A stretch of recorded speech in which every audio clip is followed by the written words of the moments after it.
Hello everybody and welcome to a new race on Project Cars 2. This is the Apex Online Racing PC GT3 Elite League. The first season, of course, on the new Project Cars game.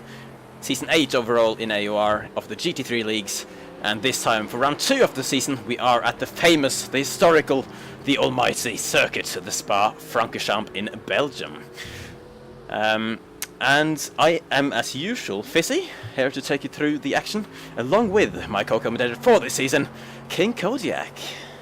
Good afternoon, ladies and gentlemen, mothers, fathers, daughters, sons, brothers and sisters. Welcome to the beautiful forest of Belgium here at the Circuit du Spa Francorchamps. We are looking at Perry Grandstraat at the moment, cruising around in that beautiful red Mercedes. Now, I predicted the Mercedes were going to muller this, but apparently it's not going to be that straightforward. We shall see. The winner last time around is this man, Mr. Vernux, in his Tiger Ferrari, taking home the top 36 points from the win last week. We'll see if his skill holds out. We'll see how this circuit suits his vehicle. VQ, yes. That will be interesting. Yeah, great start of the season for Vernux. Oh, we nearly messed that up though on the cab, just as I said that. And so did the BMW behind, actually. Everyone taking an interesting line. I guess they were just on their outlap at the moment, just warming their tires. I have heard that, well, at least on some cars, it can be quite tricky to get the tires up to temperatures. That's probably why they are trying to spin them up and get as much temperature in as possible, as quickly as possible here in this 15-minute qualifying session. 3 minutes have passed already, so it's probably a few that might have started their first flying lap, but obviously we don't think we really have a way of telling at the moment who is on a flying lap and who is not. We've just lost someone, actually. I've just noticed the driver list has actually just dropped down to 24, but I don't know who it is that has departed, I'm afraid. Yeah, that's unfortunate.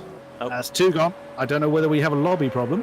I always start to think there's a lobby problem if we start having several people drop out.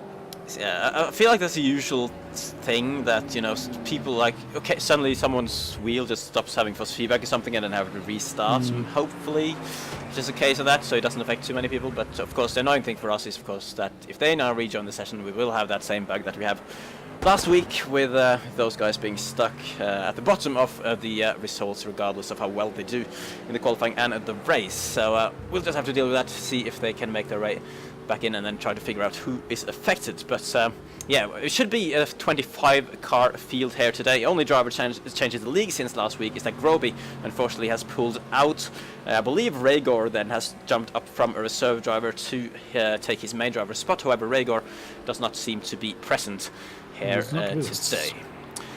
But everyone else should be here, and yeah, watching Grunster at the moment, I believe on a flying lap, because he went out very, very early in the session. And of course, he was one of the drivers challenging for pole also last week.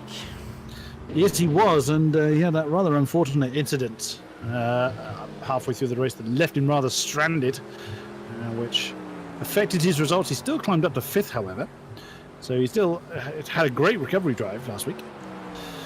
Now, there was a bit of a concern that the Ferraris would be overpowered. We do have I'm not going to say Ferrari heavy field, but we do have 4 teams that are running the Ferraris. That is 7 cars, I think it is, because not every team has 2 cars within it. But as it stands, it is very mixed. The top 6 teams are all fielding different cars as Perry Grandstraat comes across the line to set his first time lap, and it is a 2:19.749. We'll see how that stacks up as other people set their laps.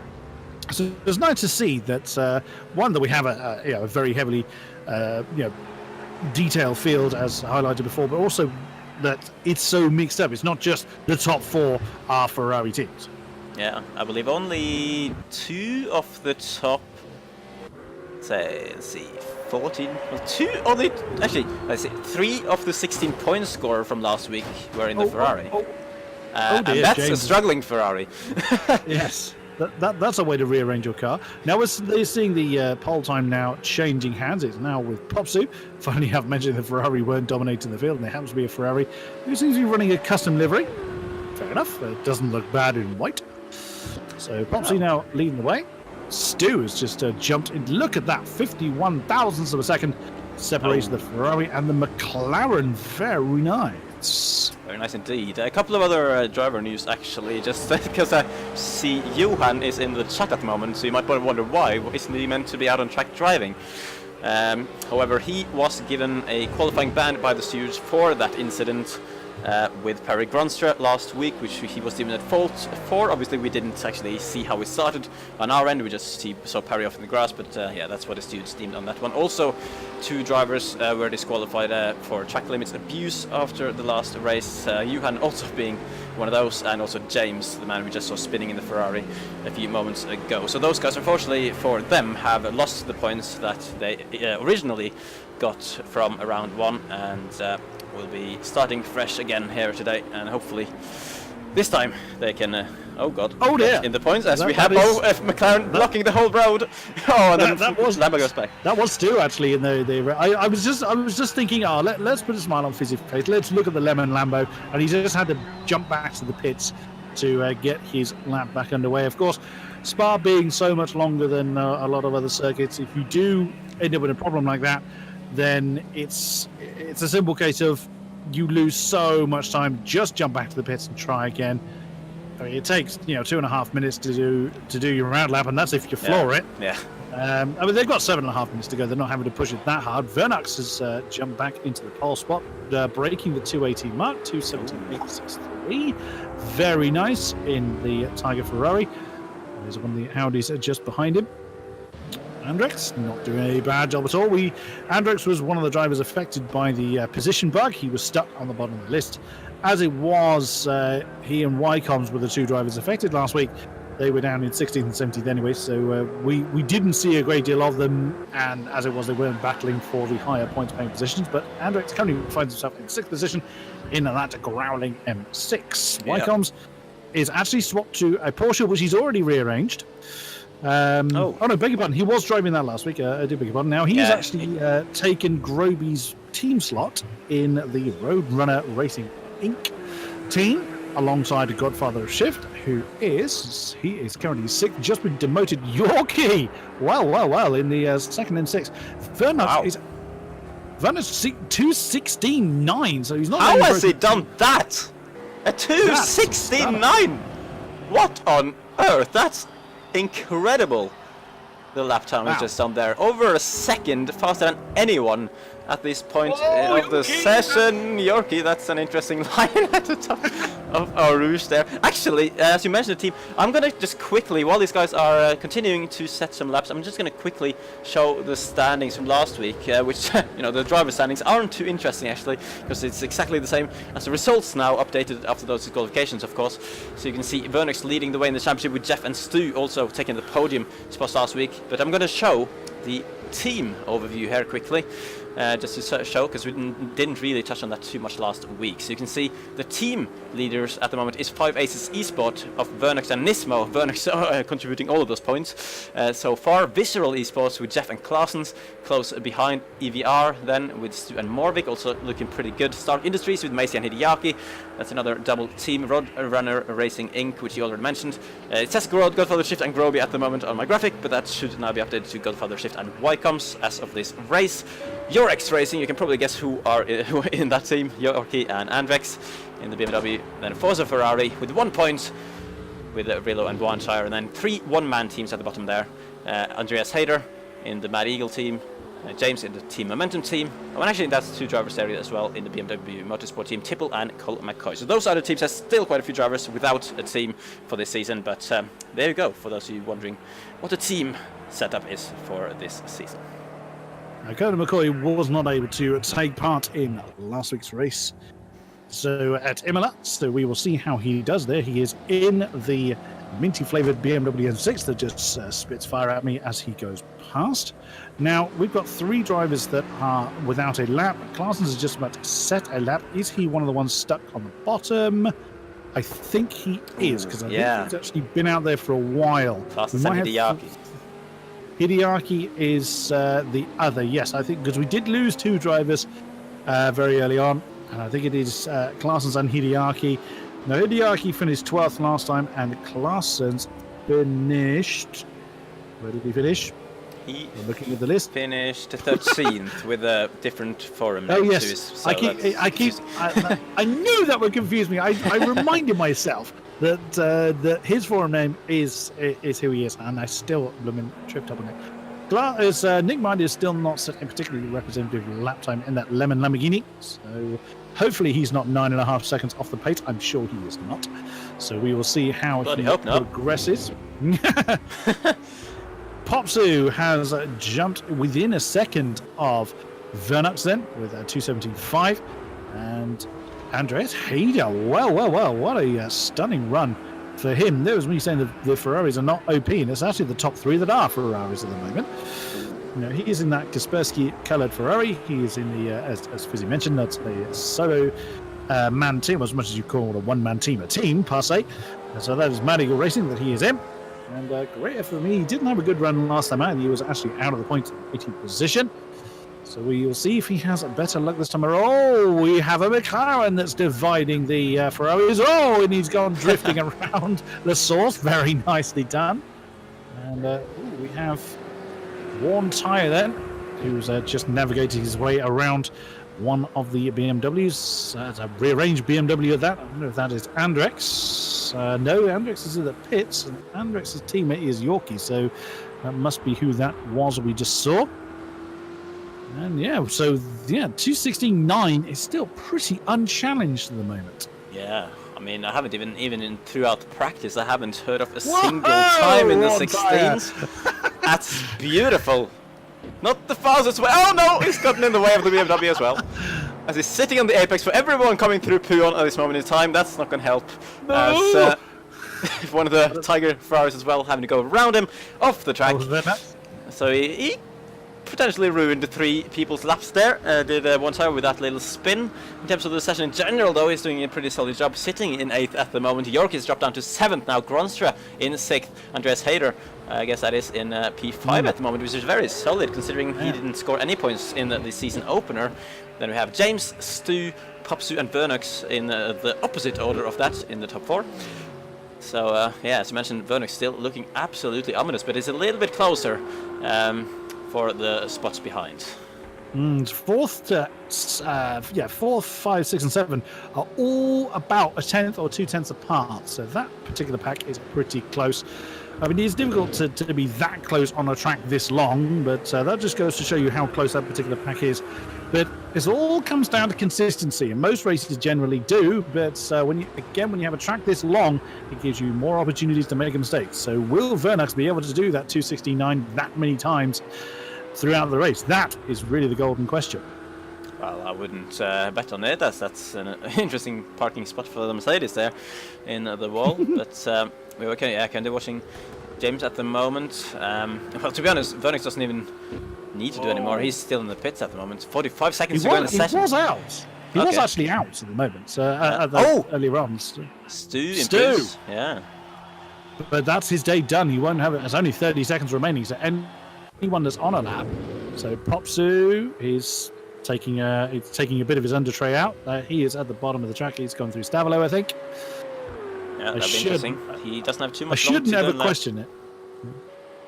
Well, I mean, if he's on a time lap, then he'll be able to finish it. So we will see how he transpires. It's a shame we can't see his livery, but he's chosen to run a custom one, which is absolutely fine. They're allowed to do so. Nope. We won't see it on stream. I don't approve. Fizzy I want has liveries. denied. But hope for Popsu's sake that he was on a flying lap here, because he will no longer have time to start a new one. The time has run out as he moves to the left side of the track. Does not improve on his 2:17.5, which has him in P3 at the moment. James coming across the line as well. Does he go any faster? No, a 2:17.9 still for him. Also solid qualifying, but does not improve. The next man on track would be Yorkie. He's having some leg issues there. Lovely pop of that exhaust as he's throwing a ball out across the track there. That's quite interesting as well. Taking a super yeah. The car doesn't look in the best state either, I must say, as well. So where's his teammate Andrews? Actually, he's at the top of the mountain. He's just coming through turn 10 and heading down through 11, heading down towards Puon. Now, what I am advised... Oh, my goodness me! Oh, my God! Where'd that come from? That's one of the. It's either Colonel McCoy or Tipple that has parked it that way. It's Tipple. So he took a long time to recover to the pits, so he's had a big old argument. Now, one thing I am advised is that it's very easy to damage your car. And we may well be seeing people making pit stops, not for tyre changes, but for damage. It's very easy to damage your suspension. So, yeah, one minor touch can cause, it's like, 4 or 8 suspension damage, and that can cost you up to half a second or even more over the lap. Yeah. Oh, got a bit deep there. Come on, Nick, we can do this. I believe in you.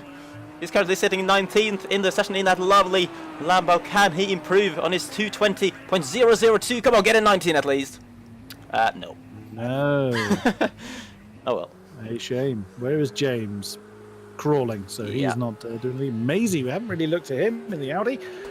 Only in 15th. He managed a 7th position last time around Nimila. How does he finish then? Let's watch him come through the chicane and head down to the line. It's the last man on a lap.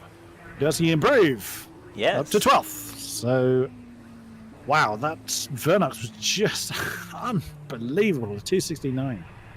That's incredible, yeah. Like I mentioned before, I haven't heard of a single person in the 16s throughout practice coming into this race either, so that's an absolutely stonker of a lap there from the championship leader going into round 2, and he will, of course, just like he did last week, pick up that extra 1 bonus point for the pole position as well, so he'll now be leading the championship with 37 points ahead of Jeff in second.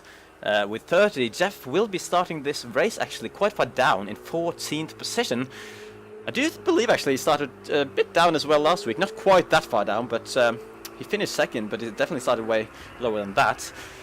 Stu finished third last week, whereas he put himself, he's right in second there, so could be an interesting fight to see if Stu is able at all to hang on to Vernox here, but based on qualifying, KK's Vernox is absolutely looking the favourite for this race.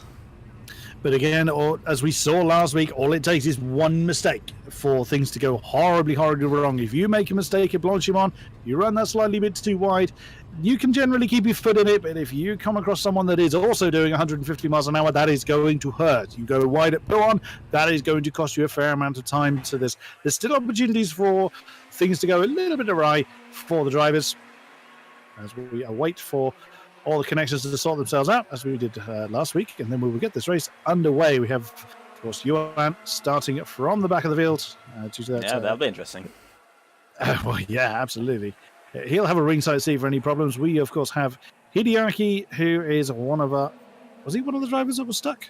He was, yeah. So, yeah. And Claessens Claessens is the other. So Claessens actually qualified 15th. These qualifying positions are correct. It is, unfortunately, Claessens and Hideaki that will fall to the bottom of the list when the race gets underway. So someone is having a bit of a connection problem, it would be. I think also this is the opportunity for any drivers to make any kind of last-minute alterations, check everything's working okay. So we've just got to wait for everybody to ready up, basically. Yeah. Well, the tyres and the brakes aren't going to be too fond of this at the moment, I guess. I don't know if the temperature's affected as they wait for someone to connect, but either way. A good question. Yeah, I'm not sure about that. Probably not, we will, of course, be doing the traditional rolling start, as we do here at Apex Online Racing. The formation point is at Blanchimont, and the acceleration zone is just past the chicane itself. I remember to look it up this time. So it's quite a long way to go at crawling speed. That is what we're going to do. Definitely is one of the longer laps, of course, in terms of lap time and length of the track. Very high-speed circuit, obviously, and the lights are out. I did hear an engine back there. That is not meant to be happening, really. Hopefully just someone revving it out, trying to be a bit noisy for the fans. As the field is now starting to move off into the manual rolling start procedure. Oh yes, Johan, pop that exhaust. There we go. Off we go for the formation lap. So they head on down. It's actually quite a big spread, actually distance-wise, from Vernox through to Johan. Of course, now Hideaki and Claessens have dropped to the back of the timing field, which unfortunately there's nothing we can do about that. 2 drivers again affected by that one. Yep. It's better than not 7, as he was in one of the socials we tried to commentate on. Yeah, that was interesting. Yeah. So worth pointing out, I guess, about the cars. Obviously, our sort of game in-depth, knowledgeable person, Yorkie, one of the guys developing the game now, actually. He gave me some pointers that the naturally aspirated engine cars might struggle around here. It's difficult in English. Yes, especially especially when it's not actually English. So the cars he mentioned that are naturally aspirated, I always use Yorkie for this information in previous season on the commentary, like I have no clue about these things, but he mentioned the Porsche, the Mercedes, I'm guessing both of the Mercedes in that case, and also the Lamborghini. So they might struggle a bit with engine power because of the altitude of the circuit, I guess that would be. But of course, we know how fast the Mercedes is on the straight anyway, so it might not be too much of an issue if Imola is anything to go by. But definitely something we'll have to keep an eye on. But it's also dependent on how these cars are set up. That is, of course, down to each driver. It's down to their individual style as well, how well they manage their tyres. You can be, you can set the world's blistering fastest lap, but if you destroy your tyres in 3 laps, then it's not really going to serve you much use in a 26 lap race, or it'll be 25 by the time we get around. So we will see the top 5 are all Ferraris, so we will see if they're able to hang on to those positions. I thought the Mercedes would blitz it because, I mean, as you alluded to earlier, the Mercedes on the straight were destroying the field last week at Imola, but they struggled through the corners. So this is what I'm most curious about, to see how that transpires in this particular race. Definitely, that will be very interesting. And of course, yeah, setup changes, as you mentioned. It could be that someone has set their car up, to be particularly good in the second sector, where there's more corners, more direction changes. You have to have pretty good downforce there. Or if they've set it up focusing mainly on the straight line speed, which of course you also need around this track. So, yeah, compromises will have to be made on each of these driver setups. So that could also be a factor as we go into this race. Johan, interestingly, lining his car up in the middle of the track, wants the best possible view of what's going on ahead. He's just aiming. He's gonna shoot straight down the middle, I think, of a few cars there at the start, if he reacts so well enough. Would be interesting to see. We better have a look at the front, no? Yeah, because now it's of course up to the pole man, Vernox, to decide when to put his foot down to get round 2 of the AORPC GT3 Elite League of Season 8 underway here at Circuit the Spa Francorchamps. And here we go, the race has started. 5 laps of racing ahead of us. Vernox leading the way into the first corner with Stu keeping hold of that second place behind. James up to 3rd, I think he was 4th before. Popsu has dropped down to 4th. Now they can hear a bit of car banging going on towards the back. Can't see anything at the moment though. The cars in view are looking well and fine so far.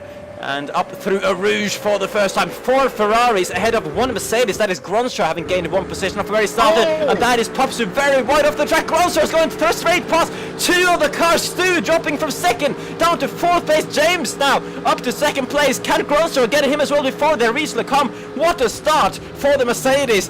And up into the podium positions. What a great capitalisation on other people's mistakes as well. That McLaren got all out of shape, and he's still in trouble by the look of it. He's lost another position to War tyre. My God, he's alive. He's has he just gone slightly wide? No sooner do I say that, the exit of Le Combe, and Stu in the McLaren has gone back through him. Oh my God, look at this, still too wide as they're coming down through turn 10. That is Yorkie. You see Yorkie and Hendricks actually together in those M6s. There they are. And still too wide, as you're seeing right there. That's Maisie and Jeff in the Merc and Audi, and there's also Godfather of Shift right in there in the Porsche. Oh, that's a bit of touching as well. 3 wide. That's going to be painful if you're going to try that through Boan, and the camera's facing the wrong way. Oh, there's still 3 wide, I feel. Oh my God, there's a couple of cars off the track there as well. Who was that? I think it was Maisie. It wasn't Maisie. Was it Maisie? I'm very confused. I'm trying to click it. Oh, no, Jeff. yeah. Every time I tried to click on his name, it went further down the field. Where is Claessens? He's actually quite fair way up the field. There he is in that Mercedes behind the Porsche of, I think, it's Godfather. Yeah, so that would be 11th, yeah. Indeed. So solid. let's keep an eye on our leaders. Vernok's already breaking away. He's got almost a second, actually, on James. But he's got Perry Gronster all over the back of him. If you look, that is that. Whoops. Perry Gronster runs a little bit wide on the exit of Blanchimont. Now coming down into the chicane. Very heavy braking. Very heavy car also to slow down that Mercedes. Yeah. So Perry Gronster really putting the cat amongst the Ferraris at the moment. Let's see how he's able to do. And we've already lost someone. I've just seen someone disappear from the bottom of the list. I don't know who that is at the moment. I'll see if I can work out. It's Hideaki, I think. Oh, we only have one. Yeah, that's Hideaki. Yeah. We've lost one already. That's, of course, a shame for Hideaki. He didn't have the best of times last week as well. He finished 12th. He had some points at least on the board for this season. But yeah, shame for Hideaki. DNF in this race. Our first, down to 24 drivers in the race. Now, though, up through Arouge. Gronstra, this is where he passed 2 cars on the previous lap. Let's see what the Mercedes have in store now with only 1 car ahead of it. Maybe a little bit of slipstream effect, but that Mercedes engine doesn't seem to be working quite as well as in Imola. In Imola, he definitely would have been ahead by now, coming into Le Combe. But both of these guys, you have to say, we're closing in on Vernex going down the straight as well. So the top 3 very close there, halfway through the second proper lap of the race. Absolutely, yeah. I was just seeing the gap to Vernex was actually getting shorter and shorter. So I wonder if he actually made a mistake on the way up. Through the along the Camel Straight, so that's a long straight. If you make a mistake before then, you're going to carry that a very long way. Warm Tyre has got a lot of hassle from Yorkie directly behind, as you can see in the M6. There is Nismo, the teammate to the leader, and Andrix is not far behind. There you've got Godfather. He's listed in 10th, but that is actually Claessen's. Thankfully now with Hideaki gone, we only have one name that is in the wrong place on the board, and that is Claessen's currently rounding out the top 10, who's got a lot of hassle behind him. That's Maisie in the Audi trying to get past Godfather and not coming off at the moment. Battles up and down the field. Yeah. Camera's looking the wrong way. Actually, but yeah, Vernex having extended that gap now after Le Combe throughout Sector 2 and coming into Sector 3 now to James, back to 1 second between first and second place in this race. And Gronstra trying just to hang on. The Mercedes clinging onto the back of that Ferrari at the moment.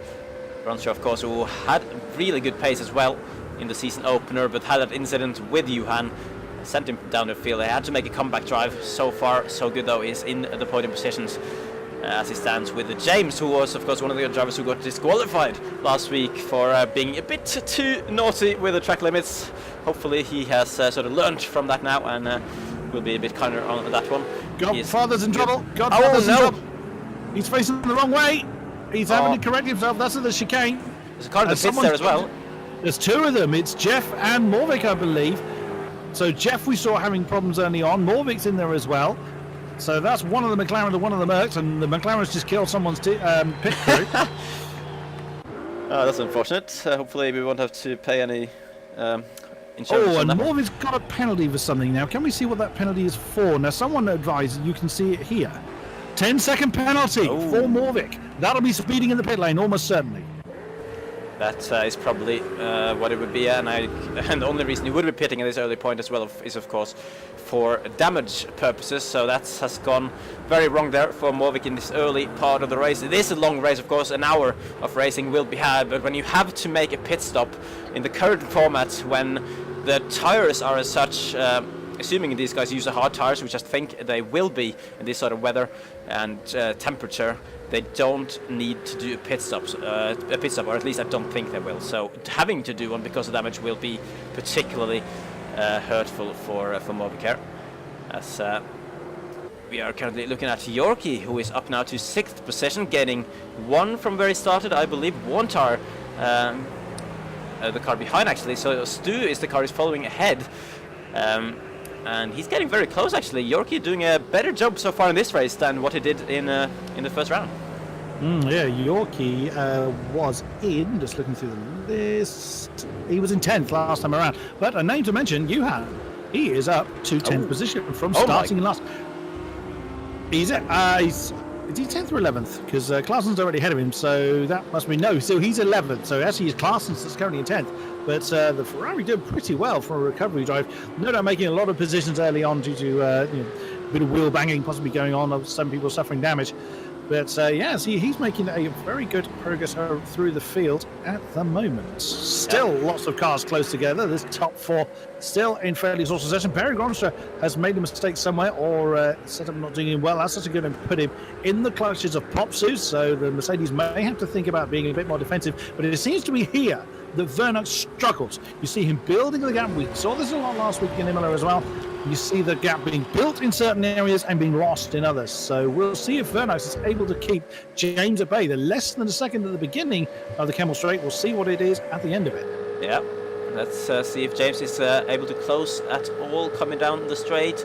Bit of slipstream effect potentially, obviously a bit of setup differences potentially as well in effect here. Both Ferraris, of course, and it did close marginally on Vernox into Lecombe, only 3/10 behind. Now always had a much better apex there as well, going through the first part. Can he get a good exit to maybe challenge him down into Bruxelles? Not really a spot where we're used to seeing overtaking. You really need to nail the exit at Lecombe, and for the driver ahead to make a mistake as well. And so far, Vernox is hanging on, but this race is by no means over. Obviously, in Imola by now, Vernox did have several seconds of a gap because the cars behind were battling so much. But this time, James has no other cars to worry about at the moment after Gronstra fell behind, and all he's doing is to pile that pressure on the championship leader in the first part of this race. And yeah, it's looking very, very close at the moment at the front.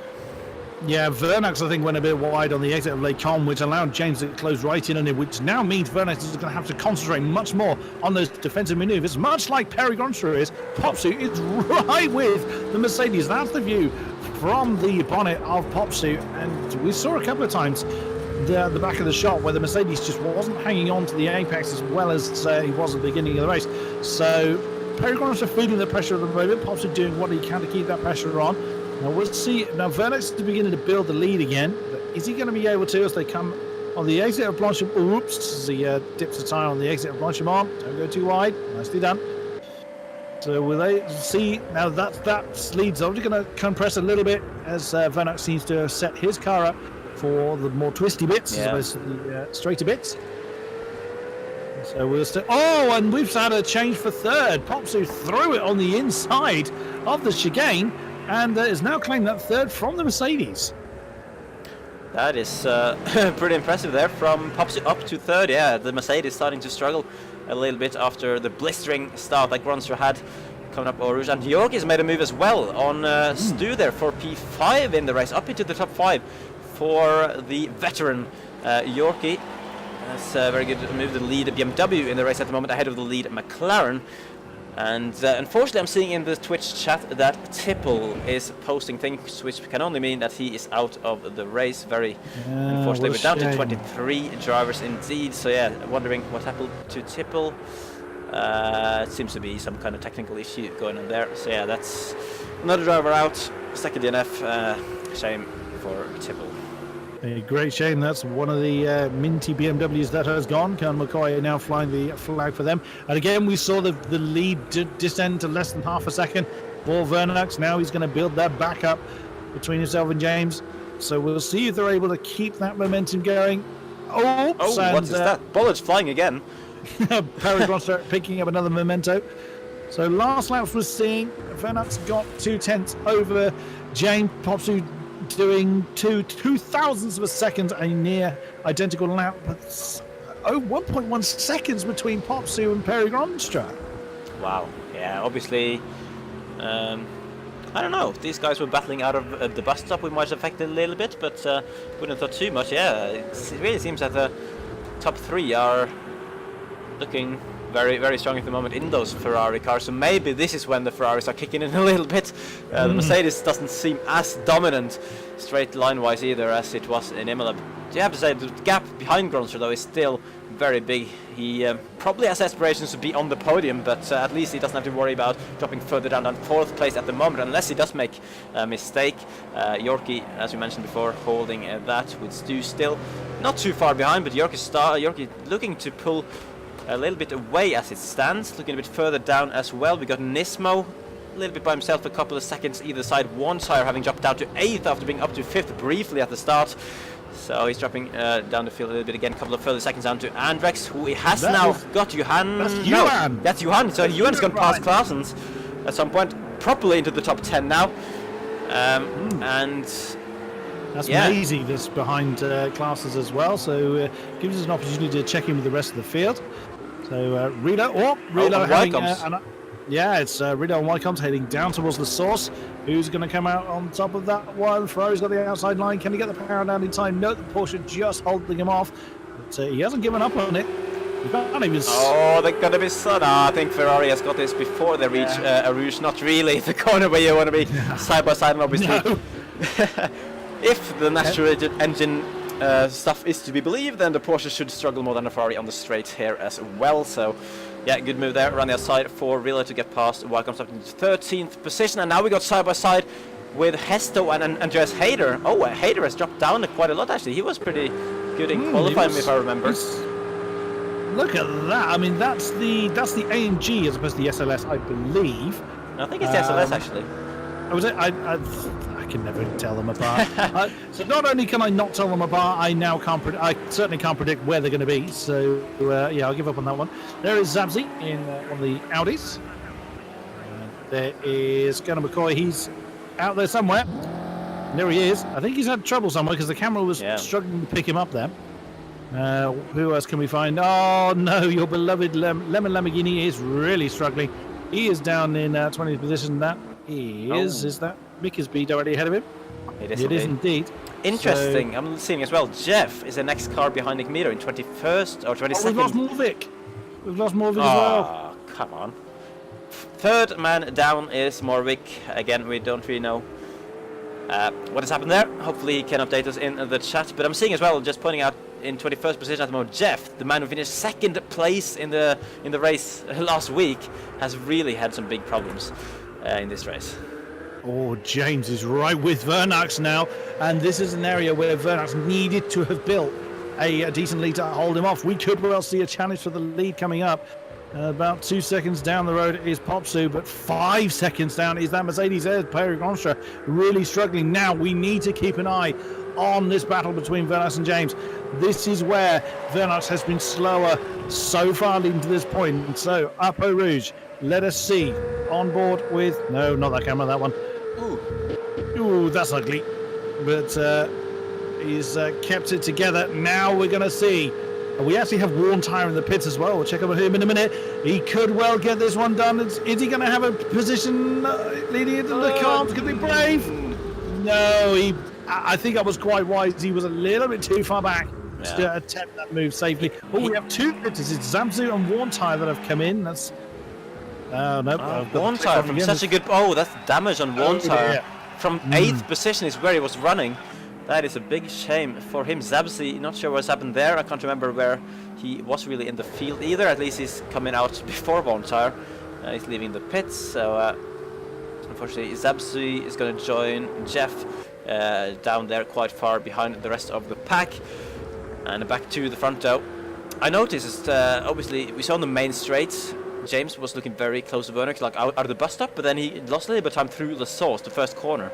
So I think James really needs to nail the exit of the source if he wants to have a chance to be close enough at the end of the long straight to properly challenge. This lap, of course, he was just too far back. He would have been a little bit too risky, I think, if he was to go for that move. But at least he's really putting the pressure on Vernax. Vernax having to look in the mirrors way more than he did last week, at least. And Popsu not far behind either, you have to say, within just about a second behind James at the moment. So it's a three-way Ferrari fight at the front at this moment in time.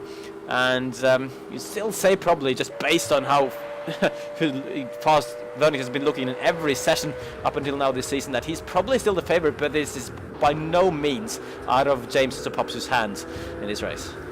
Popsu was actually a full second faster than Vernax last time around. Wow. Interesting to see what their laps were. Bearing in mind that Vernax has had to make some defensive manoeuvres. 19.6, 19.6, 21, 19.4. So of the three, Popsu is again the quickest. So he is bringing himself right into this mixture. Yes, indeed. And this time, though, James isn't quite as close to Vernax on to the straight as he was last lap. So I don't think we'll see any sort of changes through here unless they make a mistake up a Rouge, which doesn't seem like anyone will do. It does look like a Rouge is pretty much flat. We for have these lost guys. one tyre. We've lost one tyre. His engine has gone. Apparently, he's just messaged me to say that his engine is out.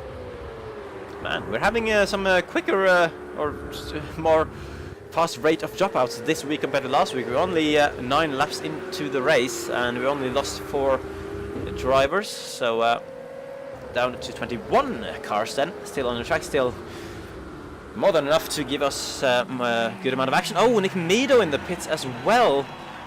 Is that damage? Can't really see any visual. That's a very quick stop as well. Wouldn't have much time to repair damage there. Yeah, we had this before, and Zabzi in as well. We had this before where people were just seemingly making like 1-2 second pit stops. We didn't really know why. And unfortunately, I forgot to completely ask. Nick Meadow's got a penalty. What has Nick Meadow got a penalty of? 50 seconds? What? That's what that said. It doesn't say why, it just says what the penalty is. What on earth he's got that for is, unless he floored it too quickly out of the pits and just ignored the warden. That's weird. Is it possible to have stop-go penalties as well in this? Maybe that could explain some of the quick pit stops, I don't know. Not a clue. If anyone in the chat knows how the penalty system works in a bit more detail, then feel free to let us know. But 50-second penalty, that seems a little bit... yeah, that doesn't seem to go right to me. That one might go up to the stewards for questioning. Yep. Some drunk steward has applied that one. So we'll see what will happen with that. Unfortunately, though, Nick Meadow wasn't really looking on for such a great result as it was anyway. He's now over a minute behind the front. Yeah. So he's still running at least. Hopefully he will not retire that lovely Lambo, so we can at least have a little look at it once in a while. But yeah, back to the front we go. And James, 7/10 of a second according to the timing behind Vernix coming on to the straight. And also a 7/10 of a second gap to Popsu in first, third. So these Ferraris running line astern. Going on to lap 10 here. Up through a Rouge, still no problem at all staying well within the track limits as well, which is good to see. And Popsu not really making too many inroads on James on the straight here. James though really making inroads on Vernix again, closing the gap down to 0.3 of a second into Lacombe. Oh, and that's not a good apex there for Popsu, losing probably a tenth or so through that corner there. But yeah, we're really just waiting, aren't we, for James to sort of make a move, basically. Yeah, he's just going get to have closer to basically just jump and hope, essentially. But again, Popsley was the quickest of the three, 19.0 against 19.2, 19.3. So Popsley is reading them in, on pace. So, but let's have a look at the other battles we've got going on. We have Stu here in a sixth position, trying to keep up with Yorkie in the BMW to a mixed degree. We have Maisie in the Audi. He's on the back of Andrex in the other M6, and that is Clarkson's ahead of them. I think we've just lost Zabzo as well. Oh. Another driver has gone. So we are now down to 20. Goodness me, it's going to be no one left by the end of the race. No, 5 left out of the 25. So yeah, at this rate, we might have a 5-car field, I think, on lap 26. So Clarson's is leading this little trio. We have here the Clars is in 8th position as a result, 9th position, beg your pardon, as a result. Ewan is actually in 8th as well in that Ferrari. What a stunning drive for him. And the other close battle we have going on is Hesto going on with Wycombs. It'll be for, so he's in 14th on the overlay, so that's actually for 14th position as Clars is ahead of them. Everyone else, it's fairly spread out at the moment. Yep. Few little battles going on throughout the field, but Popsu's getting close to James. Oh yeah, look at that. Popsu is now way closer to James. James is to Vernix over a second behind, coming on to start of the lap, which is not something we have seen too often. This is usually where James has been the closest. But yeah, now James will have to maybe go in a slightly more defensive mode, although the straight line speed of James's Ferrari, I think he might be running slightly more less downforce actually, because even when he doesn't really have too much slipstream from Vernix ahead, he's still pulling away on the straight, unless he just got really good run out of the source there. But can't really see Popsu closing to any notable amount there going down the straight.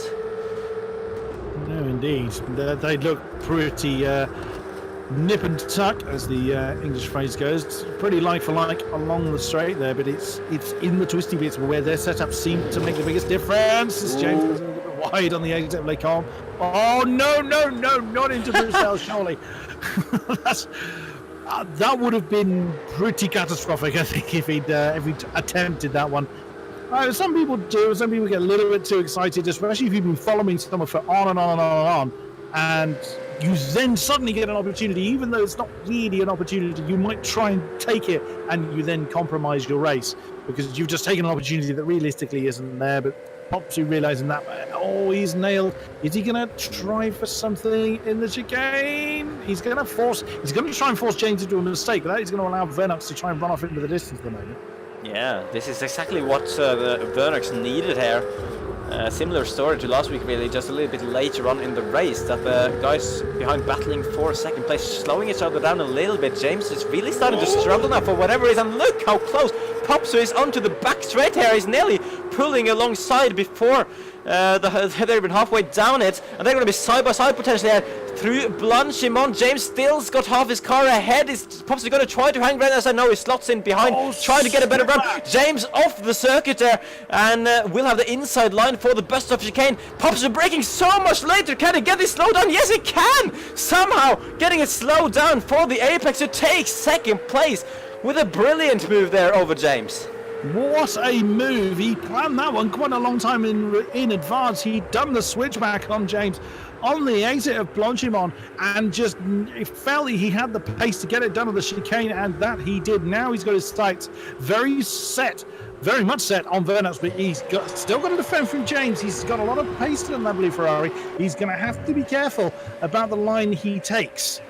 I think we've lost somebody else. We're now under 20 drivers. Oh my god, 19, okay. Reveal yourself in the Twitch chat, whoever have gone. Yeah, we'll hopefully figure that out at some point. James, will he have a chance? You'd think maybe based on James' straight line speed so far in the race, he might have a chance to get Popsu back at this part of the track, but not quite on this occasion. Popsu again missing the first part of Le Combes, and now James is very close behind, but Popsu though making up for his mistake with a good exit out of Le Combes there, and braking a little bit earlier than James, nearly contact between them, but at the moment this is the order they are in. And interesting thing now really will be, James has had his chance at Vernux. Popsu, who has been slightly quicker on lap times over the past few laps while catching up to these two, will he have the pace going forward as well to close that gap to Vernux now? That's what we have to keep an eye on. I wonder if James has got some damage in there, because again he stayed much closer to the apex, but he was just seemed to be, as you can now see, that gap is just seemingly growing out of nowhere. It's already over half a second between himself and the unliveried Ferrari. So I'm wondering if James has hit a curb somewhere. He's got some suspension damage. He can't maintain the cornering speed. That's why I reckon it's happening, because these two Ferraris, second and third, Popsu and James, are near identical along the Camel Straight. It seems to be in the twisty bits that James is suffering. I think he's got suspension damage. But then with the amount of predictions I've made so far that have been completely ballsed up, I could be also completely wrong. Yeah, another name I want to look at, Stu has lost another position. Nismo has actually got up into sixth. So the McLaren has lost a position, sadly. And the Tiger Ferraris, our 5 Aces Esport, are looking for a decent haul of points this time. Yeah, just seeing Zabzi appearing in the chat. Unfortunately, he tried to do a pit stop and got stuck or something in that. So that's quite a shame. He felt that he had a good pace to get a point finish. So, start telling me to breathe. Yep, cheers, mate. I can fit a lot of words into a single breath. As a commentator, it helps. But look how much gap Popsy's already got on James. That was 0.6 of a second in that lap alone. He's gained almost 0.3 on Vernux. So we're only at the halfway stage now. Yeah. I wonder how it was that maybe he just decided to take an easier, more steady start to this race, and now he's decided, as they've left pretty much everybody else a long way behind, now he's decided to bring himself into this pack. Yeah, and of course it's more than just the driving pace on this game as well. These guys have to worry about temperatures of brakes, of tires, keeping them in an optimal window, having obviously to manage the tire wear potentially, although I think the hard tires which I believe most of the drivers will be on, don't wear it too much anyway, so that might not be too much of an issue. But Popsu seems to have managed things very well so far, you have to say.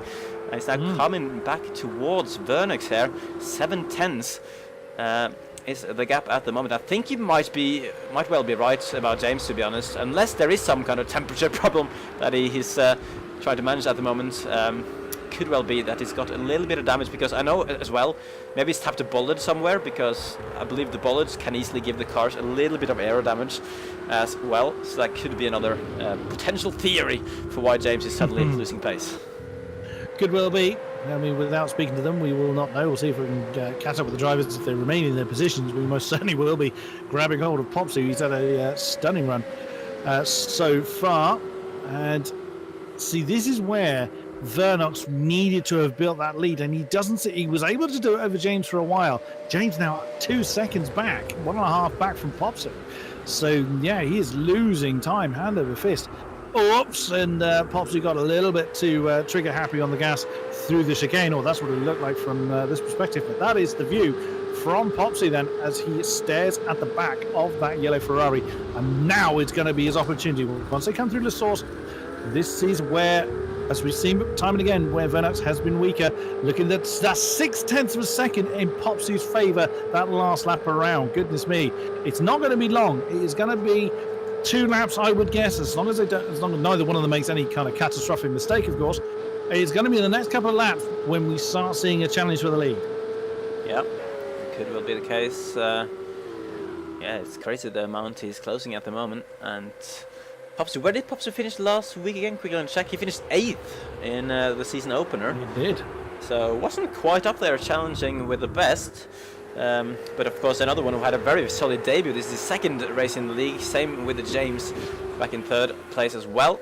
Whereas Vernux obviously has done quite a few more AOR GT3 races, has been part of it for quite a few seasons now, and looking to make this his first championship season. Looking very good so far. Every single point that he has been able to take until now, 2 pole position points and the full race win at Imola, he has gotten, and on course as well for the race win at Vernux. But Popsu is not letting him have it all his own way at the moment. Although at this stage of the lap, last time around, they were 7/10 apart. So actually, Vernux, I think, has brought the gap back just a tiny bit. Johan has got some company. He is on the back of Stu for 7%. I'll just double check what Clarson's is, because he's the one that we don't know where he is. He is coming up to, that's Puon he's heading down to. So he is not where these 2 guys are. So he's not ahead of them. That's all I was double checking. So Stu then, he's already lost. Goodness me, that Ferrari's already flown back in the time it took me to check where they were, check where Clarson's was, and Stu's already relinquished that position to Johan. Johan now up to 7th position. That looked very easy, has to be said. I think Stu, I wonder if Stu just let him by there, realizing that that's not really his fight at the moment, considering the pace that Johan's been running. Johan currently, based on previous lap times, it's pretty close actually with Yorkie and James, but he is the 3rd fastest car on the circuit at the moment. Only the top 2 setting, but actually top 3 now, with James going into the 19th again on this lap, setting faster times. So yeah, Johan, I wonder if he could get potentially up to Gronstra. Gronstra might be tricky because he's also running good pace, but I would definitely say that he has a chance for the top 5. Certainly doable. I mean, his next target is Nismo, so he's got 3 seconds, give or take, to close down on the yellow Ferrari you see at the back of the shot there. It's certainly doable.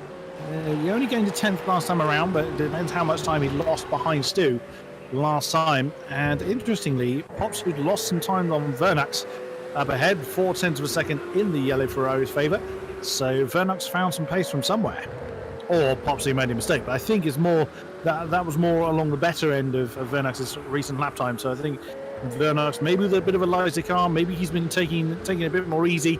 Maybe he's realised that Popsu is a bigger threat than James, or James certainly now with that apparent damage he's got. Let's see what happens now. Let's see indeed. Yeah, another further 10th behind compared to this point last lap. for Popsu. I was waiting for James. I thought James had gone there for a second. It took him a while to appear into the picture. He's now 2 seconds behind Popsu, so I don't think there is any way back into this race for James at the moment, unless Popsu and Vernix really start going at it quite aggressively and slow each other down. But of course, James still looking on course for his first podium of the league, which is still a good race for him. And I wonder if, obviously having not driven the game too much myself so far, I'm not sure about the sort of dirty air effects on this game and in these cars, whether there is any more difficult to drive when you're right behind someone. But it seems that now that Popsu finally got into the sort of 6, 7, 10th range, that he's no longer able to close in. Could be. I mean, I haven't done a great deal of racing myself. I'm more of a time trialer. So I've driven these Ferraris. They are very well balanced, lovely cars to drive. Actually, I find the GT3s are a joy across the board. The only one I struggled with a little bit more than the rest was actually the Astons. Which is a bit of a shame. There we go. But yeah, as far as the dirty air effect is concerned, I would imagine it's also dependent on the setup you yourself are running. A lower downforce car may notice it to a lesser degree than a higher downforce setup, as you would normally expect in any kind of slipstreaming situation. Oh, hang on, let's get on board with the white Ferrari. No, he's not getting in quick enough. I just again saw the gap drop a little bit, which of course he would do. Vernix not. He's not had a good run. He's not had a good run through Lake Arm. He's now going to be really under pressure again. Yeah, this is the closest Popsu has been, actually. What we are seeing at the moment. Oh, but then he goes and nearly loses it under braking into Bruxelles. He managed to keep pretty good control of it, considering how wiggly he was going into that corner. Hasn't really lost too much time. Maybe a couple of tenths there to Vernix. But yeah, this is when he's really starting to put the pressure on more than we've seen so far. Vernix still hasn't needed to go actively defensive though, since potentially right at the start of the race with James behind him. But 2:18.8 for Popsy last time around. Oh my god, yeah. Yorkie's got some company. He's found Barry Gronstra, so the Mercedes now under pressure again. So Yorkie could well be climbing up the field. That's what we were talking about Johan earlier on. He's got about half a second or so on Nismo ahead of him. But he's going to take a while to close that one down. But yeah, Yorkie is getting very, very interested. Yeah, I think Gronstra might have had a little mistake, because he was 1.5 seconds slower on the last lap, and slower than all of the top 10 actually. I don't think that's quite normal Gronstra pace, but let's see what Yorkie can do on the board with the BMW closing on the straight towards the Mercedes, which we definitely wouldn't have said last week at Imola, but this time it doesn't seem to be quite as OP straight line speed, and Yorkie just trying to find any way through that Mercedes. It's so huge, he's going to have to do it under braking on the outside into the bus stop. He's gone later on the brakes. Can he slow it down like Popsu did earlier on? He's not quite hit the apex, but he's got the position there, has Yorkie up to 4th place in the race. Incredible stuff from him, and Gronstra will now be forced to try and fight back. Well played again. Now, that is a common overtaking spot in those conditions anyway, the bus stop chicane. But again, that was very, very well played. Here we go again. He's very close as Popsu. This could be his opportunity then. It's been coming lap on lap on lap. He's going to be pretty close. I don't think he's going to be close enough at Lake Arm, but he's going to be close enough to make Vernix feel a little bit uncomfortable. Half a second, 18.9 that time around, 19.4 for Vernix. He'd lost half a second that time. So yeah, that's why Ferrari's going to be way too big in Vernix's mirrors for him to be comfortable. Definitely. And also seeing in the chat, Godfather Shift now having an appearance in the Twitch chat. So he is one of those 6 drivers that we have lost so far in the race. That's also a shame. His teammate Wycombe seeing at the moment down in 15th, which probably is 16th, considering I assume Claessens is still running somewhere around 10th position. That's Andrex. That's Andrex and Maisie.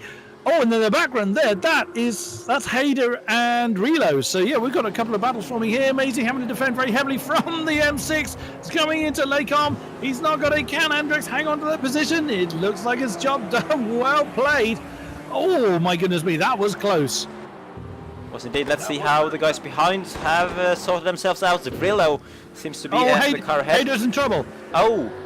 Yeah, Hayder, I just saw Hayder's lost position. He's now down to 14th as Hesto has just gone past him as well. So he had problems at Lake Om. Brought that particular battle to an end. Maisie's not given up on Andrex though. That battle's not done. And we have this battle for the lead still going on. Looking up and down the field as tends to happen. I was actually expecting this battle a little bit later. Oh, Vernux now is going to be feeling really the pressure. Again, he's always had a bigger gap at this point. So as they come through the source, as long as Popsy just keeps his line, he'll know that where he's got the pace on the yellow Ferrari ahead. And again, he's lost a couple of tenths, down to just normal times of acceleration. But now is going to be the time, I think, when that white Ferrari is going to start really getting into a lead challenging position. Let's see how they come through. Oh, Rouge.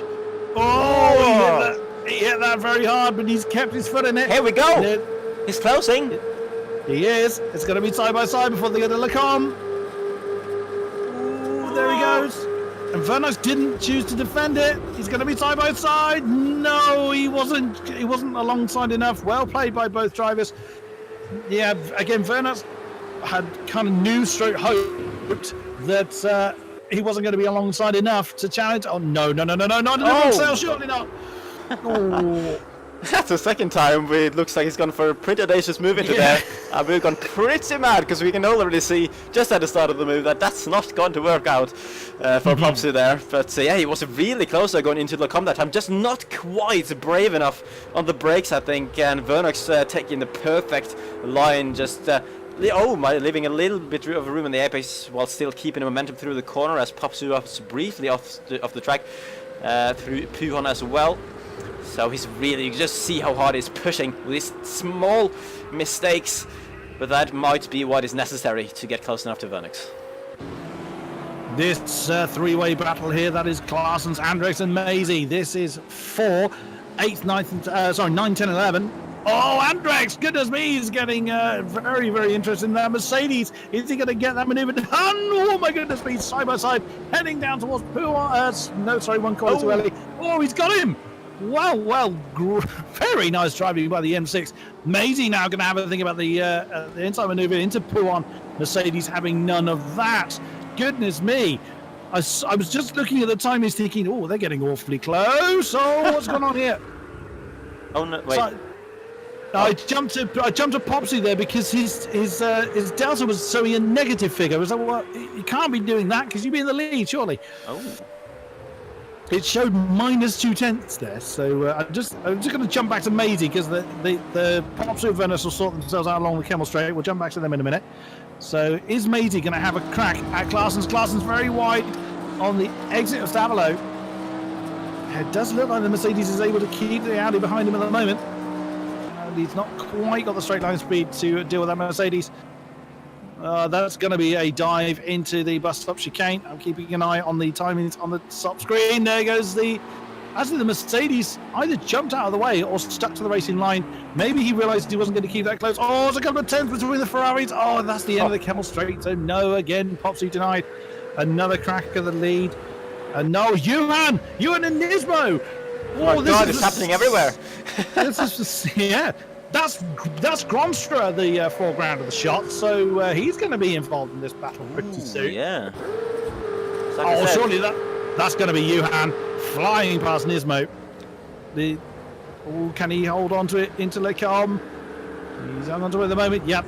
I think Nismo realised that one was gone and chose not to battle it, but again, he was 1.3 seconds, Johan, quicker than both Nismo and Perry Gronstra around him. I mean, if you can ever say you're 1.3 seconds quicker than Perry Gronstra, you can have a big smile on your face. Yeah, and some pretty massive scrapes as well on the left side of Johan's car, so I wonder if that is affecting him at all. He seems to be running, obviously, very good pace at the moment. Gronstra, next target for him, as we are back with the battle with Maisie in a Andrex Claessens sandwich here. 3 different cars going at it, the BMW, the Audi, and the Mercedes spins. Claessens loses it, just going through Bruxelles there, having to do a little donut to get the car facing the right way. he is still going to be in 11th place, I believe, because Rilla's too far back. Yeah. But yeah, that's obviously puts an end to his chances of getting a top 10 position in the race, unless someone ahead now makes a mistake as well.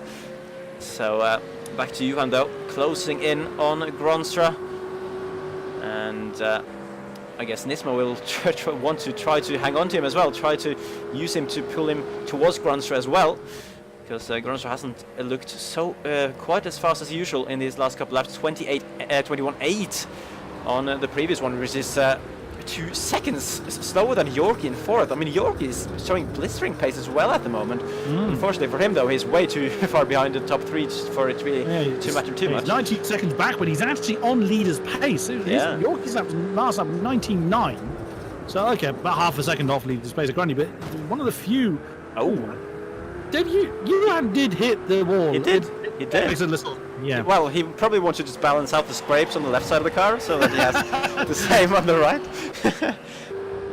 I would imagine this is going to be, with the amount that Perry's been struggling, this surely, nearly 2 seconds quicker than Perry Gronstra last time around was Johan. Surely then, this is going to be a fairly straightforward manoeuvre. Just at the foreground, the background rather, we saw Yorkie's BMW. So, with only... Oh, and Gronstra has felt the need to leave room there. Kind of jumped out of the way for Johan. Got a little bit concerned about Johan dive there, and Johan's actually made that work. I don't think really, if Gronstra just held it line there, that Johan would have been able to make a mistake. Made a mistake. Oh no! Pops's made a mistake. He's 5 seconds down from the lead. Oh, with he's damage. Made a mistake somewhere. Oh, he's going and I wonder if him and James have had a coming together, because James is still behind, and he was only a couple of seconds behind Popsu, and he's still 1.5 seconds down. Popsu's made a mistake. That lead battle is done, it would seem. That's a shame, obviously, not for Vernex, but for the action in this race. I mean, the midfield still providing plenty at the moment. Johan's already built a gap there, look. Oh yeah, Johan's looking absolutely blistering. I think he has got 5th in the bag. Will he be able to close 4.5 seconds on the Yorkie though? I would doubt it, considering the pace that Yorkie's been running the last couple of laps. But Johan, like I predicted, is looking good for a top 5. Oh, and that is Gronstra off the apex, and Nismo getting incredibly close. Gronstra going the opposite way to last week when he had to make that lovely comeback, try and drive up into 6th position. This time he is now in 6th position and looking to drop down potentially with Nismo, and actually Stu as well, not far behind. So Gronstra really struggling with this Mercedes at Spa at the moment. Nismo nearly pushing him through Blanchimont, coming into the bus, and look how close Stu is. Where has he come from all of a sudden? Gone to the inside, is 3 wide into the chicaneous contact. Gronstra staying well out of the way there. Stu touching the back of Nismo, still stays ahead. Stu drops back behind the Mercedes. What is going on in this battle for P6? James is starting to get interested in Popsy. Popsy's lost all his pace. Whatever that impact has caused, it has utterly ruined his pace. 2:26 last time around. That looks like it's going to be an easy pass then for James, and it is indeed. So James now has inherited. Oh, Vernex! Vernex has made a mistake. He's lost. He's now down to just a couple of seconds. I thought I heard a bit of a clunk then, so I wonder if Vernex has clunked into the wall. We've got 5 laps to go. So I thought the lead battle was done. No, not yet. You never know what will happen in these sort of races, where there's so many factors playing in to these drivers, and obviously pretty long race as well. Concentration issues potentially leading to the mistakes. Unfortunately, they happen off camera from Vernex and Popsu, and James, of course, back into 2nd place. Will he have the pace now, though? Has he recovered some pace towards the end of the race there, especially with Popsu and Vernex potentially now having a bit of damage as well? It definitely looks like Popsu has some. I couldn't really visually see any on Vernex's car. But yeah, we really have to look at the pace over the next couple of laps. It's only 5 laps to go. Indeed it is, and it could well be from being kind of 5 seconds back on pace. I wonder if this wind's going to fall onto James's lap, and bearing in mind he was unfortunately disqualified from last week, he would welcome that quite gladly, I think. Let's have a look further up the way. Perry Gronstra is got a fair bit of company with a Nismo ahead and Stu behind. So this 3-0 battle continues. Maisie is still with Andrex, if the camera would kindly keep up. There we go. Where has our friend Claessen's gone? He's actually fallen behind that particular battle. I know I'm jumping around a bit, ladies and gentlemen. Popsu has lost all his pace. Look at that. He's already lost 2 seconds on James. Must be damage. It's got to be, yeah. 2:19.2. So James has still got pace in that Ferrari. 2:25.6 for Vernax. So we saw that he was recovering from a mistake last time around, as I've just seen on the overlay that Stu and the McLaren has overtaken Perry Monster at 7th position. So that battle continues. Now, I'm curious to see the relative pace between these two again. Let's see if James is able to reel in that yellow Ferrari any. Yeah, 1.5 seconds the gap at the moment.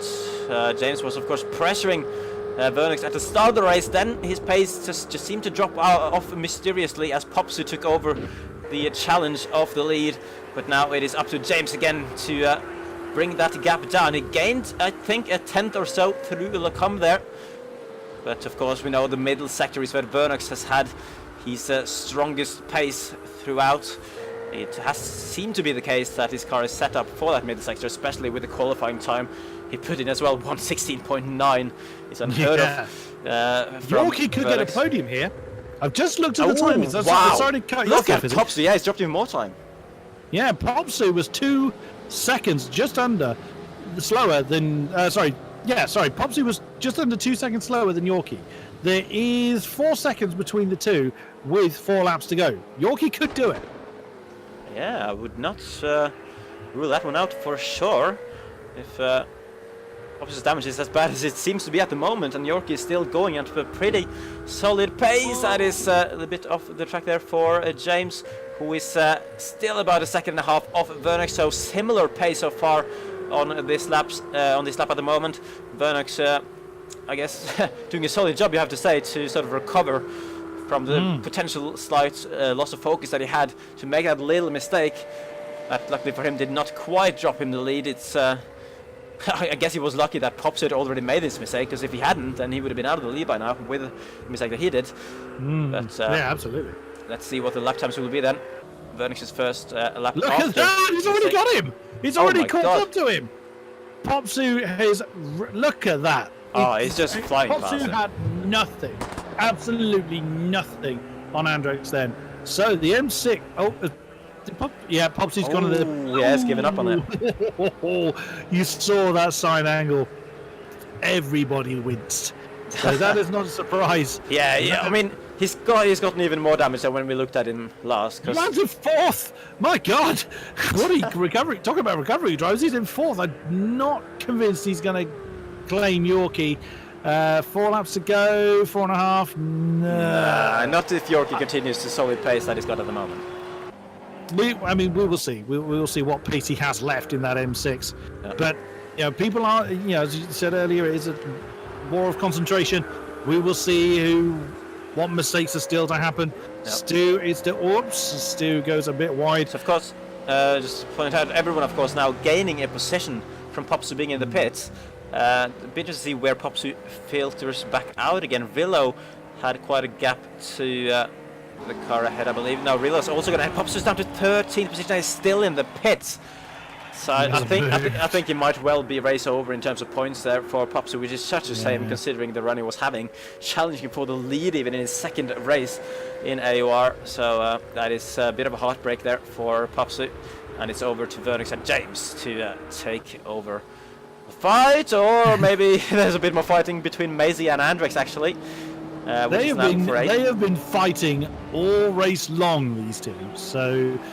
Yeah, we had this last week where we just had car nailed to the back of car for a long, with the same two locked in battle all race long, and it does look like it's Maisie and Andrex's turn. Again, just double checking where Claessen's is. He is he's come down to Bruxelles, so he's head of Rillo, I think. So that would be 10th. Indeed, yes, well spotted. Popsu's still, he still hasn't moved.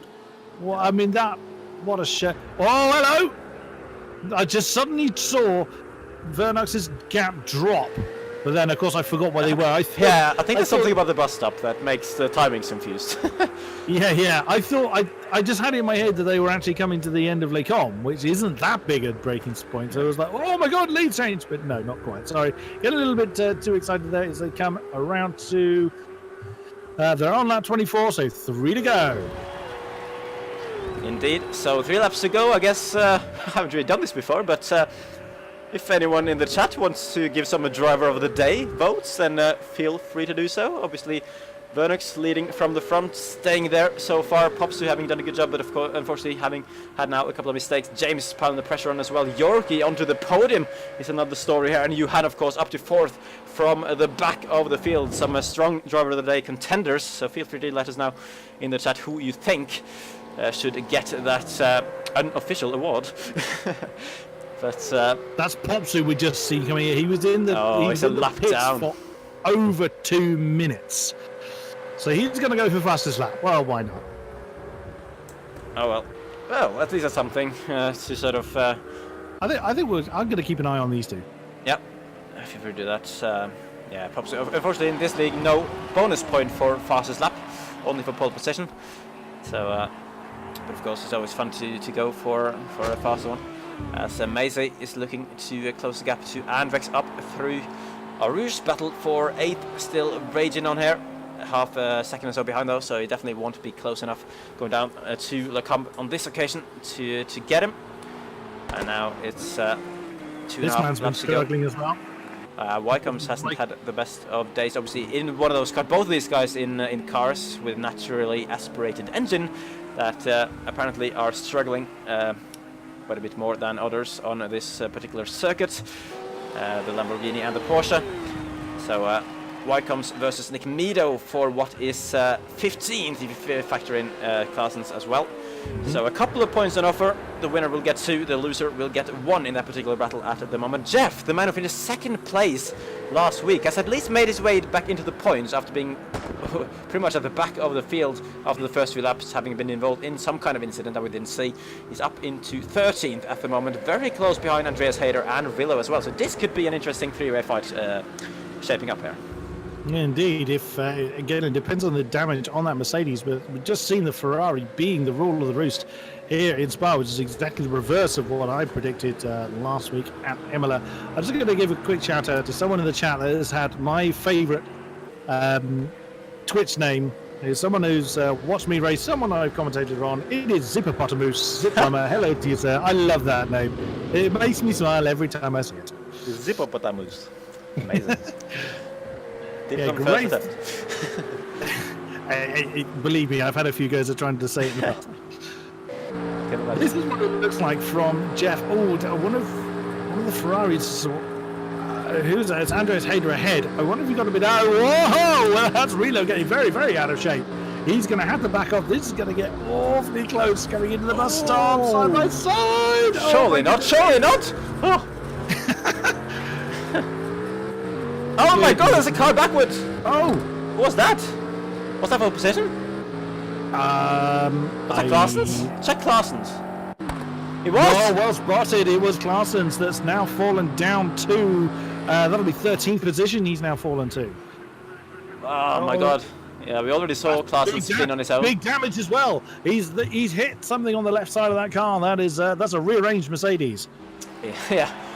I wonder if you can see over that bump on the bonnet there. Hopefully he'll be able to see where he's going. Jeff, his teammate, I assume, considering they're running the same livery. Oh, and look, he's looking at the battle here. Hayder having another go at Rillo.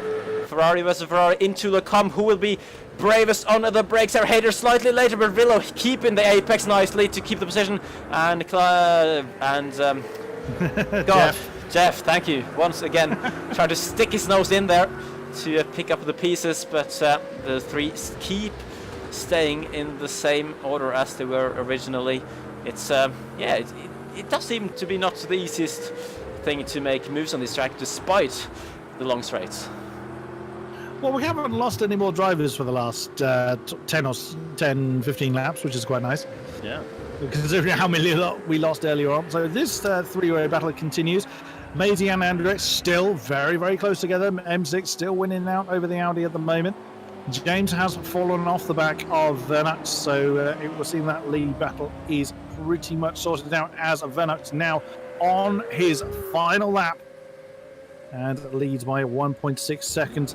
Yorkie 17 seconds down from that particular battle, and that's actually Popsu that is the white Ferrari, and the red and blue one is Yuhan, which is about 4.5, or just over 4.5. So Yorkie just has to keep it tidy, keep it straight, and Perry is in the pits from 7th.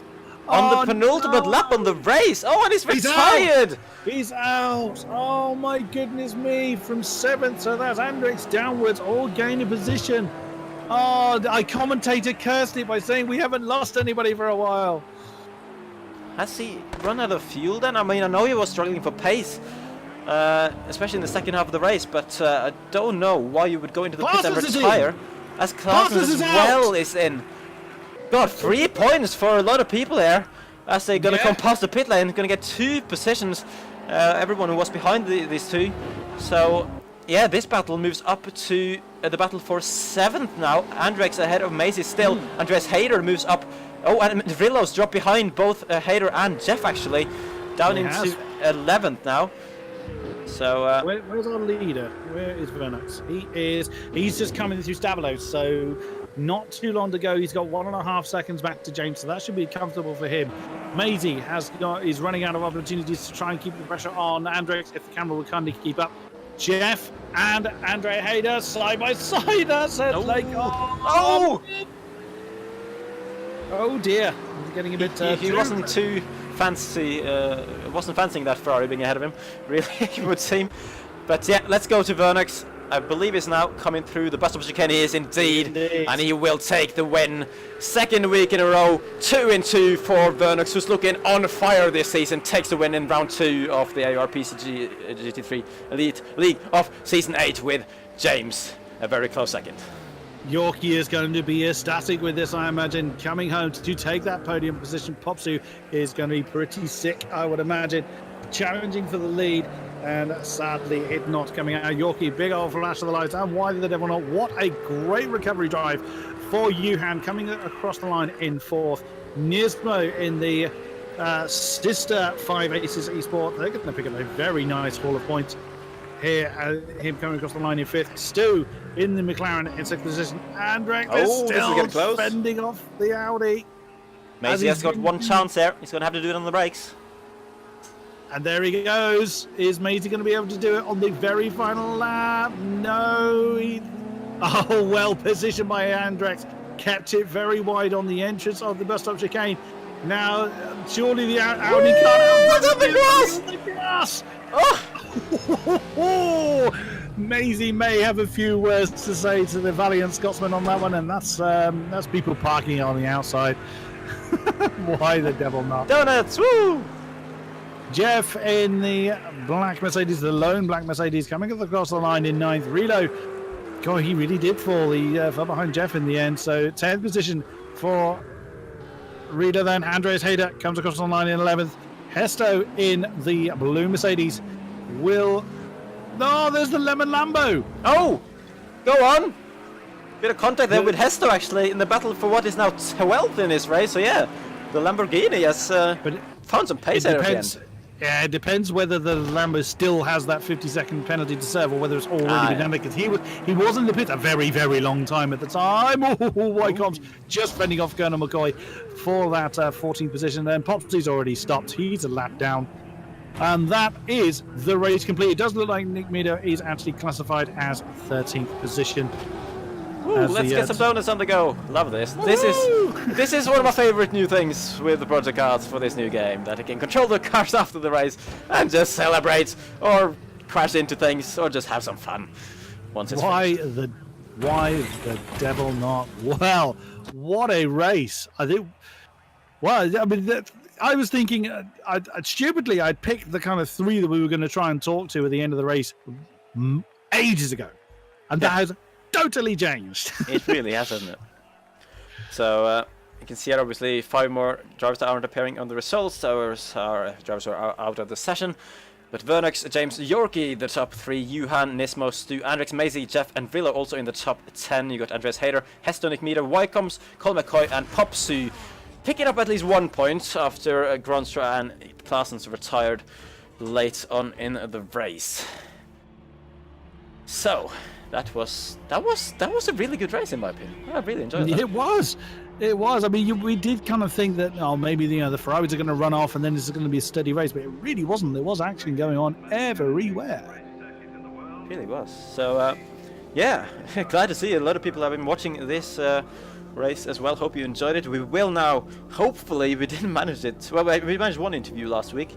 Let's try to get at least 1 done this week as well, I suppose. So, I think I seem to remember that Vernox promised me an interview if he won another race. So I'm gonna quickly message him and ask about that. I will contact Yorkie as well, see if he wants to talk to us. Yeah, Yorkie is another one definitely that would be good to hear from, and maybe James as the 3rd one, as the podium man that he became. I'm gonna see if he's on the Discord at all. Can't actually see my Discord. Yorkie is game, so let's grab him. I shall move him over. And Vernox has said yes as well, so we'll get him after Yorkie then. Mr. Yorkie! Sorry, I've probably grabbed you mid-sentence there. I apologise wholeheartedly. You have grabbed me mid-sentence, and this place looks familiar. Welcome back, Yorkie! You got new chairs as well. Wow. Yeah, only me. KK has to sit on the passenger. Yeah. Well, did you picture yourself on the podium at the end of this race? No, not really. I was hoping for a top 5 more than anything. I knew the M6 was going to be strong at Spa, and I actually managed to get some practice in this week, so I knew it was a pretty good position. And then about halfway through the race, I was kind of possibly thinking I might be able to get Perry, but I knew a podium was going to be out of it unless a miracle happened to one of the top 3.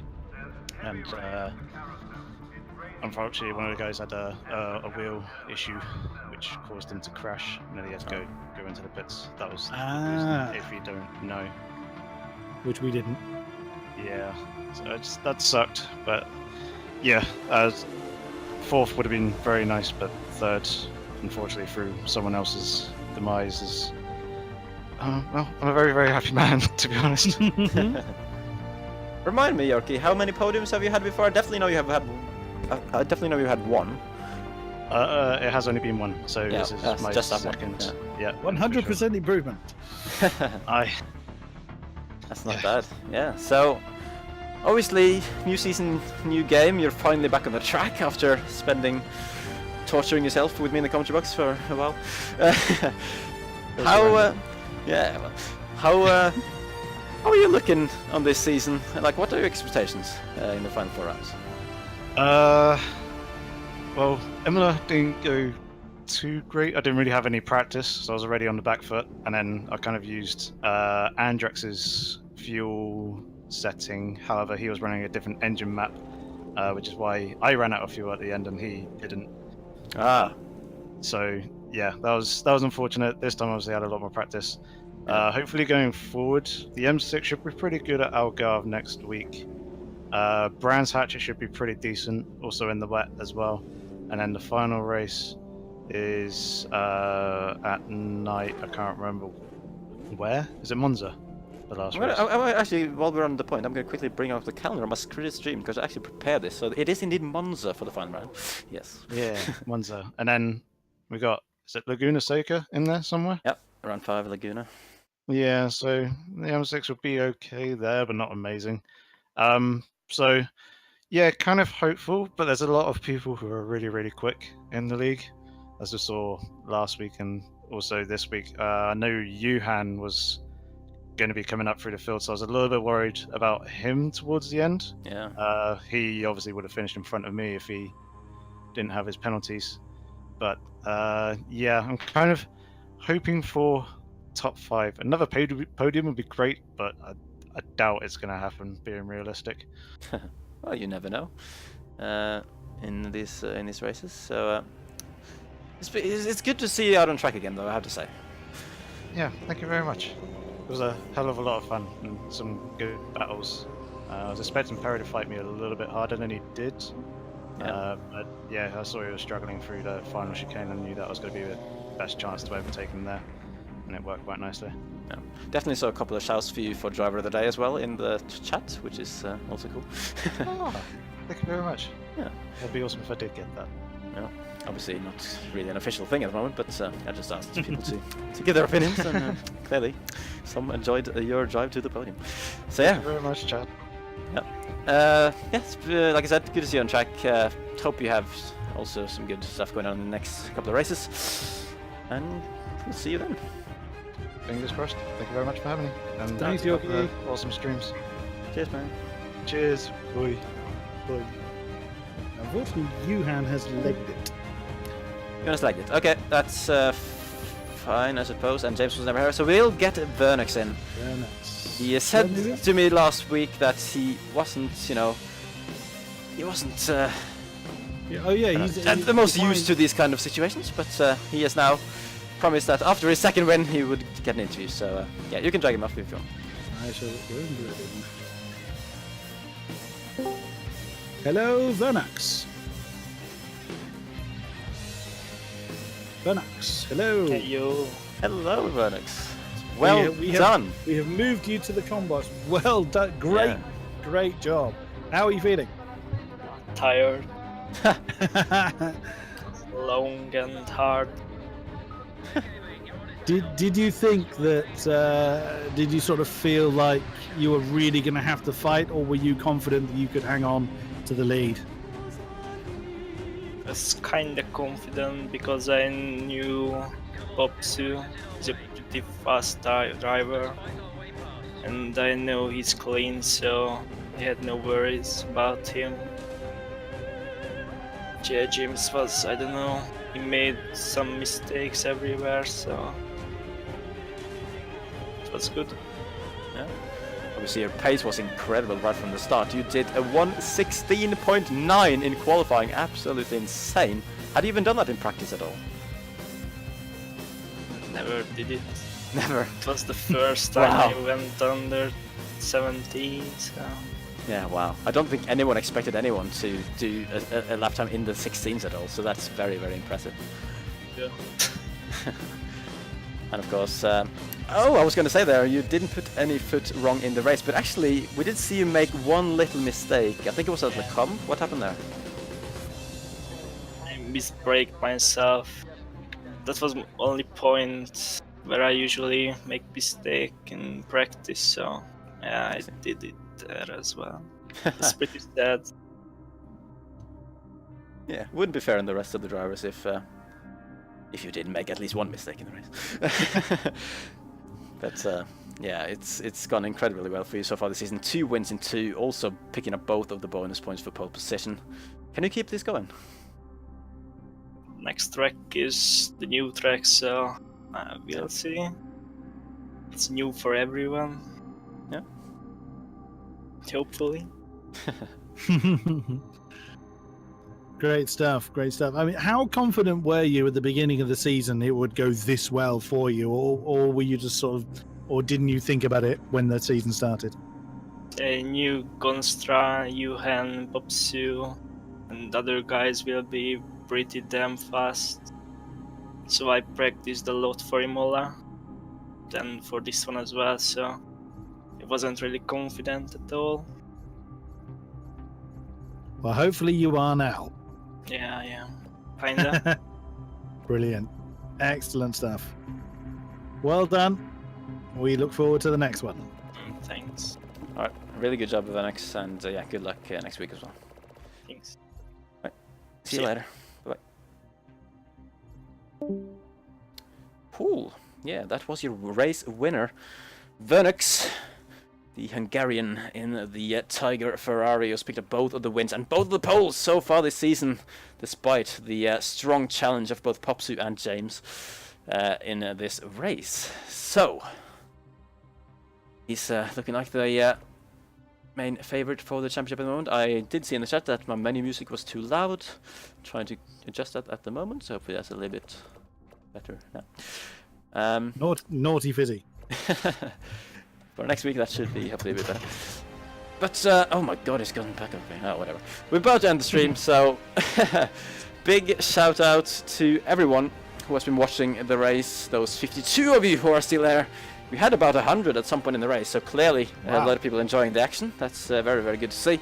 Hello, Dan, as well, by the way. He's been dragging some people in from Twitter, apparently, so that's also good. And, yeah, oh yeah, that's a good point, actually. I won't actually be here next week. You're leaving me to steer the ship on my own. Are you mad? Only just to remember that, yeah. I am doing a certain interesting thing, which means I'm not going to be at home. We'll get back to that, but feel free to follow me on Twitter at FizzyFan91 to get more news on that over the next week. But awesome. It's going to be interesting. So yeah, I guess it'll be up to you then, KK, to take care of the stream next week, which means that surely it will be on your Twitch channel as well, so feel free to go ahead and plug that now.